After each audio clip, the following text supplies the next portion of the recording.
Shoulder injury हुई और उसके एग्जैक्ट बाद आपने ओलंपिक्स में गोल्ड ला लिया है। आप ऐसे भारतीय हो जो अपने 23 साल की उम्र में मतलब डेब्यू ओलंपिक्स में आपने गोल्ड ला लिया है। Hello and welcome everybody to आपकी यूट्यूब फैमिली, हमारी यूट्यूब फैमिली। मैं नहीं हारूंगा। तो जैसे कि मैं रोज कहता हूँ, आज भी कहूंगा कि आपको चाहिए कि आपको याद रखे लोग मरने के बाद भी, उसके लिए चाहिए सक्सेस। सक्सेस के लिए चाहिए सक्सेसफुल लोगों के थॉट्स। तो वो बनाने की मेहनत हमारी और सक्सेस आपकी।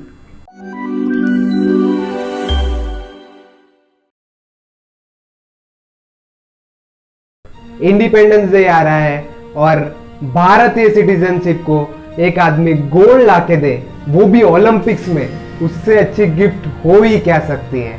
तो मैं एक स्टोरी से शुरुआत करूंगा, उनका नाम लेने के पहले। वो सभी को पता है, फिर भी वो एक्साइटमेंट क्रिएट करने के लिए कि वो एक स्पोर्ट है एथलेटिक्स में। तो उसमें जब दो ग्रुप में टीमें बांटी गई थी और क्वालिफाइंग राउंड में फर्स्ट जो ग्रुप था उसमें वो फर्स्ट आए थे और सेकंड जो ग्रुप था उसमें पाकिस्तानी एक एथलीट थे, वो फर्स्ट आए थे।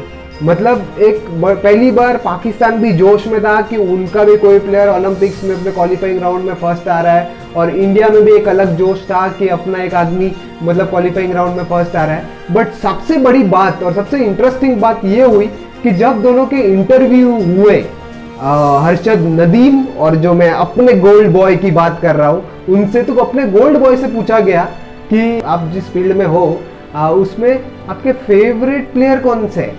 तो उन्होंने कहा कि जैन जेलेंजी करके थे, वो मेरे मतलब मैं उनको बहुत शिद्दत से चाहता हूँ और उनके जैसा बनना चाहता हूँ। बट वहीं वो पाकिस्तानी एथलीट को पूछा गया कि आपके फेवरेट एथलीट कौन है, तो उनका जवाब था सूबेदार नीरज चोपड़ा। तो आज बात करेंगे नीरज चोपड़ा, जो कि इंडिया के गोल्डन बॉय बन गए हैं और पूरा देश को नाज है। और कुछ दिनों में सभी यूट्यूब चैनल वगैरह पे उनके बायोग्राफी वीडियो सारे चीज़ फेमस होंगे। बट हम हमारे यूट्यूब चैनल पे हमेशा ये चाहते हैं कि हम वो एथलीट, वो सक्सेसफुल आदमी के माइंड को स्टडी करें, उनकी बातों को अपने जीवन में लाएं।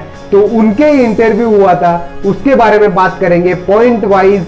4 चीज जो हमें अपने माइंड में लानी चाहिए और हम भी एक दिन अपने देश का नाम रोशन करेंगे। तो शुरुआत करते हैं। पहले क्वेश्चन जो इंटरव्यूअर ने पूछा नीरज चोपड़ा जी को, वो मतलब उन्होंने कहा कि मैं देख रहा हूं कि आपने पहले थ्रो किया, फिर सेकंड थ्रो किया जो कि 87.58 मीटर्स का था। तो आपको नीरज जी कब लगा कि आप मतलब गोल्ड जीत गए हो?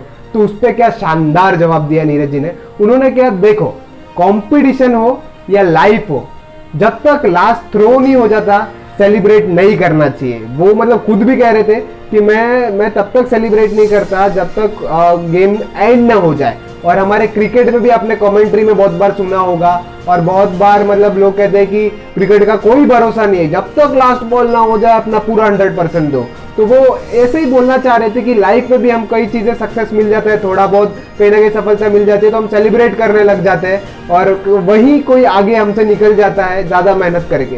तो वो वही कह रहे थे कि लाइफ हो या स्पोर्ट्स हो या कौन सी भी फील्ड हो, हमें हमेशा हमारा परफॉर्मेंस पे फोकस होना चाहिए, ना कि रिजल्ट पे। परफॉर्मेंस पे फोकस होगा तो थ्रो करेक्ट ही लगेगा। सेकंड क्वेश्चन जो इंटरव्यू ने नीरज जी को पूछा, वो आपकी लाइफ बदल देगा। उन्होंने बोला कि आप 13 साल की उम्र से मतलब आप घर से बाहर निकल गए हो, पूरा दिन जावेलिन थ्रो कर रहे हो और मतलब कि अपने घर वाले भी आपको यही बोल रहे हैं कि अभी तो नीरज हमारा नहीं रहा, वो तो देश का हो गया है। और मतलब आपकी शोल्डर इंजरी हुई और उसके एग्जैक्ट बाद आपने ओलंपिक्स में गोल्ड ला लिया है। आप ऐसे भारतीय हो जो अपने 23 साल की उम्र में मतलब डेब्यू ओलंपिक्स में आपने गोल्ड ला लिया है। तो आपको क्या लगता है? तो उस पर नीरज जी ने क्या कहा बताओ आपको। उन्होंने कहा कि हाँ, वो हमें कहते रहते हैं कि मतलब मेरे घर वाले मुझे कहते रहते हैं कि तू अभी घर का नहीं रहा, देश का हो गया, और मेरा सारा ध्यान भी उसमें ही रहता है।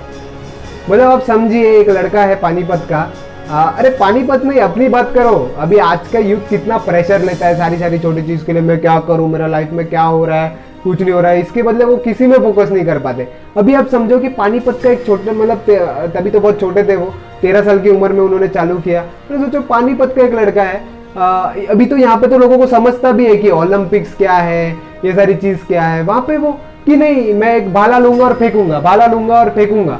मतलब उससे ऐसा होता है कि उन पे लोग एक टाइम के बाद वो जीतने लगे तो लोगों की एक तो उन पे पहले प्रेशर था कि अरे क्या कर रहा है तू, ये क्या javelin throw javelin throw javelin throw, मतलब ये भाला फेंक रहा, वो एक प्रेशर रहता है। दूसरा प्रेशर ये है कि एक बार वो जीतने लगे तो अभी कैसे परफॉर्म करेगा, अभी नीरज तो गोल्ड लाएगा, सारी प्रेशर। तो बोलते हैं मैं लाइफ में प्रेशर लेता ही नहीं हूँ, मेरा काम है वो भाला पकड़ो और फेंको, मुझे वो ट्रेनिंग पे ध्यान देना है, भाला पकड़ो और फेंको। अगर मैं प्रेशर लूंगा तो ये सिंपल चीज, मतलब ये सिंपल चीज पे भी मैं फोकस नहीं कर पाऊंगा। जैसे कि हम भी हमारे चैनल पे कहते हैं कि सक्सेस काफी सिंपल है, बड़े लोगों के लिए, जितने भी लोग हैं उनके लिए बहुत सिंपल थी, उन्होंने अपना बेसिक्स सही रखा।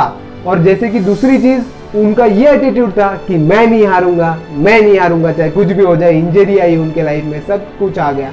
तो वही कहते हैं कि प्रेशर्स आएंगे जब भी आप, मतलब लोगों को समझेगा नहीं आप क्या कर रहे हो। प्रेशर्स आएंगे जब आप जीतते जा रहे हो लोगों के एक्सपेक्टेशंस के कि आप कुछ करोगे। तो प्रेशर्स तो आने हैं, बट कंप्लीट फोकस अपने जो चीज कर रहे हो, चाहे भाला फेंक रहे हो उठाओ भाला फेंको, उठाओ भाला फेंको, जो चीज कर रहे हो उसमें ही रखो।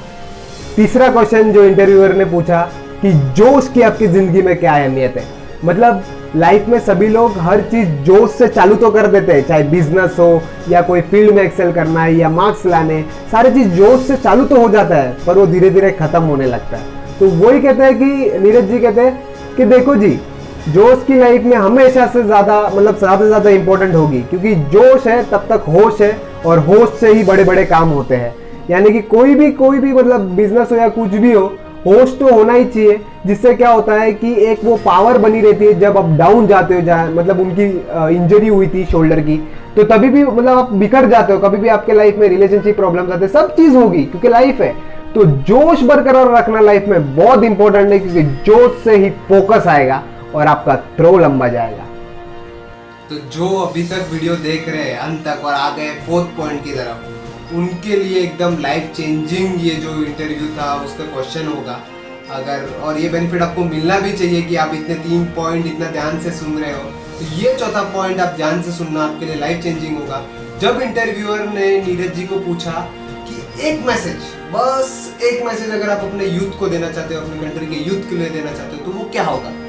तो उन्होंने पता है क्या जवाब दिया, बहुत ही सिंपल है, और आप भी अपनाना अपने लाइफ में काफ़ी अब पर्पस और वो सारे बहुत डाउट्स क्लियर हो जाएंगे। वो कहते हैं कि जब भी आप लाइफ में ये जान जाओ ना कि अभी मुझे कुछ ना कुछ डिसीजन लेना है या लाइफ में कुछ ना कुछ करना है, एक स्टेज आता है कि हम या तो अपने मम्मी पापा की चीज़ें फॉलो कर रहे होते हैं, इंजीनियरिंग दोस्तों की वजह से करते रहते हैं, पर एक स्टेज उन क्रांतिकारी लोगों का आता है जब वो सोचते हैं कि अब मुझे लाइफ में कुछ करना है, अब मुझे कुछ लाइफ में डिसीजन लेना है। तो सबसे पहले जाके अपने टीचर्स, मेंटर्स और वो दोस्त से मिलना जिनको आप बहुत मानते हो और वो भी आपसे काफ़ी जेन्युइन है, उनसे इतनी गहरी डिस्कशन करना कि आप किस चीज़ में अच्छे हो, क्या चीज़ इसे अलग से निकल के आ सकती है, क्या कुछ कर सकते हैं। मतलब ये मानना, ये सारी डिस्कशन हम करते नहीं, ये सारे कुछ जोक के लिए लेते हैं, बट सीरियस होके जाना ऐसे लोगों के पास, आप मतलब इतना एकदम गहरा डिस्कशन करना, और फिर आपको वहाँ से मैं पक्का कहता हूँ, नीरज जी कहते हैं कि कुछ ना कुछ निकल के आएगा, क्योंकि उनका भी जो ये उनको थ्रो कर रहे हैं, ये सारी चीज़ें वो डिस्कस कर रहे थे। मतलब